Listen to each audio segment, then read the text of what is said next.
হ্যাঁ, হ্যালো মামা। হ্যাঁ বল। মামা কাম সারছি তো। হ্যাঁ কি কাম? ব্যাংক থেকে তো মামা 10 লাখ টাকা লোন লে ফেলাইছি। 10 লাখ টাকা লোন নিতিস মানে? 10 লাখ টাকা দিয়ে কি করবি তুই? এই কি করবি মানে?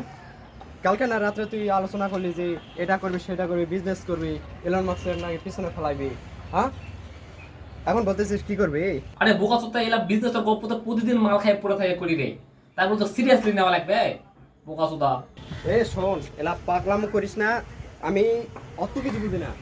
তো আমি তোর কথা শুনে আমি লোন নিয়েছি, এখন বিজনেস করা লাগবেই মানে লাগবে, তাছাড়া আমি তোকে একটা ফাড়ে ফেলাবো ভাই, বাংলা কথা। না মামা, না মামা, এলা গপ্প করে লাভ না। মোর দ্বারা বিজনেস চলবে না। তো লোন নিতিস, এখন দেখ কেনা করে খাবো, খা, নাহলে বিয়া করে বসনে করে খা মামা। এলা বিজনেস করতে আর হবে না সব। এলা কাই না করে রাখে দিলাম, ভাগ। তাছাড়।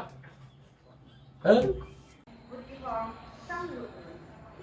তো বন্ধুরা, আপনারাও যদি আপনার বোকাচোদা বন্ধুর কথা শুনে বিজনেস করার কথা ভাবেন, তাহলে আপনার পরিণতিও এই বোকাচোদার মতনই হবে। ধন্যবাদ।